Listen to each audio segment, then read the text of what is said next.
महाभारत की कथा में एक प्रसंग आता है जब बब्रुवाहन एक युद्ध में अपने ही पिता अर्जुन का वध कर देते हैं।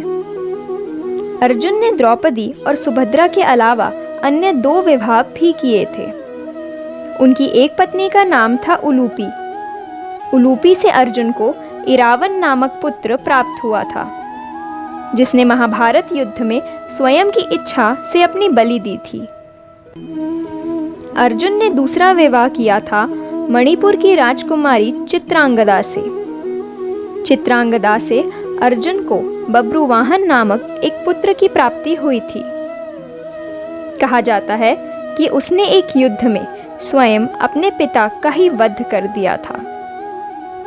महाभारत युद्ध में भीष्म पितामह के वध होने पर युधिष्ठिर बहुत दुखी हुए थे।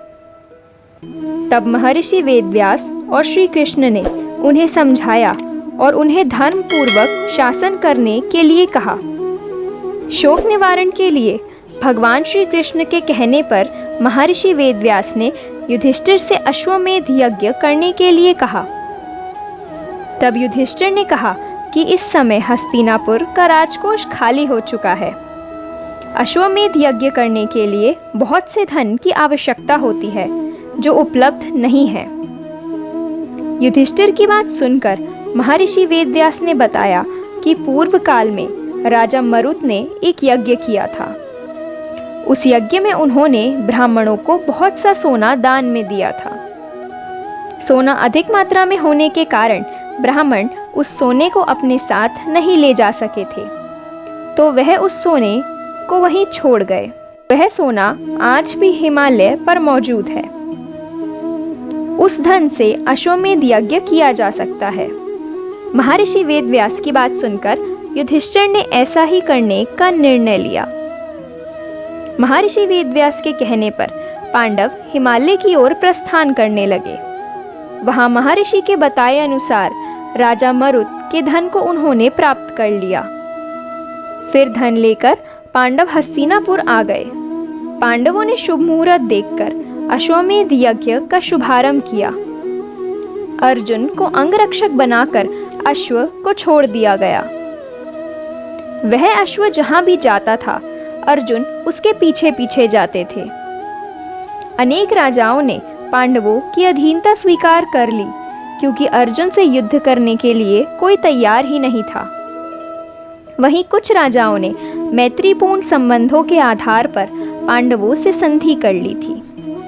किरात, मल्लेच एवं यवन आदि देशों के राजाओं ने यज्ञ के घोड़े को रोकने की चेष्टा की, किंतु अर्जुन ने उनसे युद्ध कर उन्हें पराजित कर दिया और उनका राज्य जीत लिया।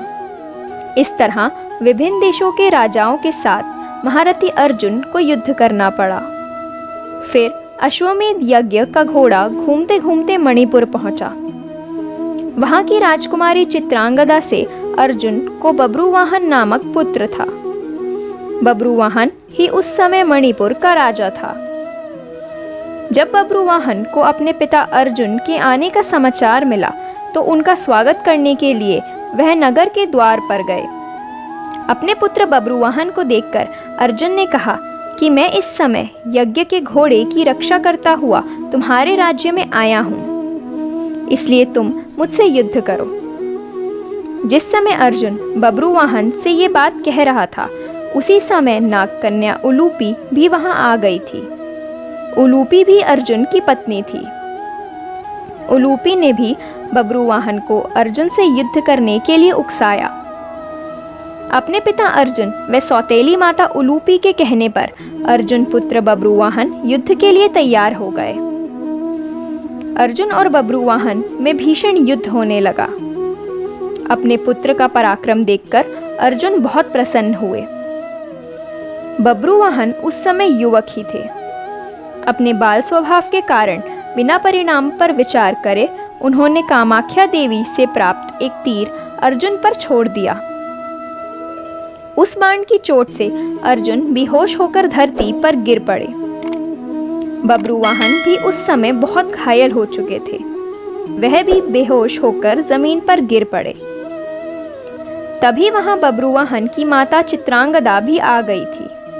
अपने पति व पुत्र को घायल अवस्था में धरती पर पड़ा देख उन्हें बहुत दुख हुआ।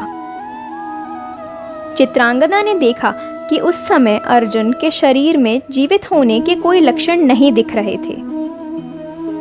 अपने पति को मृत अवस्था में देखकर वह फूट फूट कर रोने लगी। उसी समय बब्रुवाहन को होश आ गया।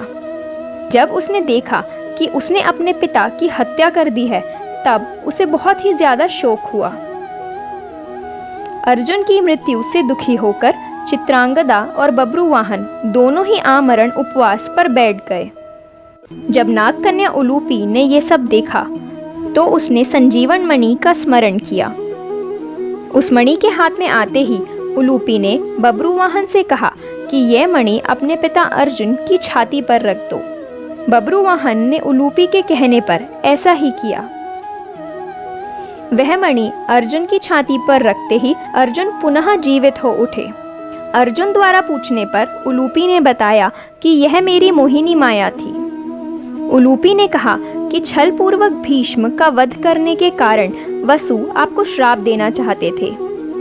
जब यह बात मुझे पता चली तो मैंने यह बात अपने पिता को बताई। उन्होंने वसुओं के पास जाकर ऐसा ना करने की प्रार्थना की। तब वसुओं ने प्रसन्न होकर कहा कि मणिपुर का राजा बब्रुवाहन अर्जुन का पुत्र है। यदि वह बाणों से अपने पिता का वध कर देगा तो अर्जुन को अपने पाप से छुटकारा मिल जाएगा। आपको वसुओं के श्राप से बचाने के लिए ही मैंने यह मोहिनी माया दिखलाई थी। इस प्रकार पूरी बात जानकर अर्जुन, बब्रुवाहन और चित्रांगदा बहुत प्रसन्न हो गए।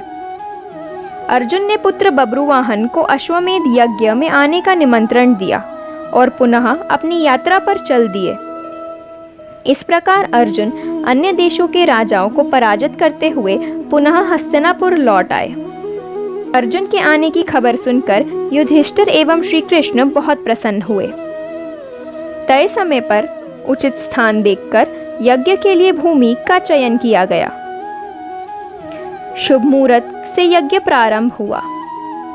यज्ञ को देखने के लिए दूर दूर से राजा महाराजा आए थे। पांडवों ने सभी का उचित आदर सत्कार किया। बब्रुवाहन, चित्रांगदा एवं उलूपी भी उस यज्ञ में शामिल होने आए थे। यज्ञ संपूर्ण होने पर युधिष्ठिर ने पूरी धरती ब्राह्मणों को ही दान दे दी। तब महर्षि वेदव्यास ने कहा कि ब्राह्मणों की ओर से यह धरती मैं पुनः तुम्हें वापस करता हूं। इसके बदले तुम सभी ब्राह्मणों को स्वर्ण दे दो।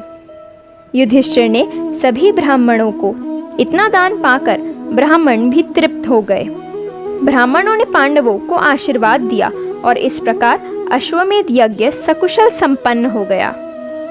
तो दोस्तों, आपको वीडियो कैसी लगी कमेंट करके ज़रूर बताएं। और अगर आप पहली बार हमारे चैनल पे आए हैं तो चैनल को सब्सक्राइब करके बेल आइकन प्रेस करना ना भूलें, ताकि ऐसी ही वीडियोस के नोटिफिकेशन आप तक सबसे पहले पहुंच सके। धन्यवाद।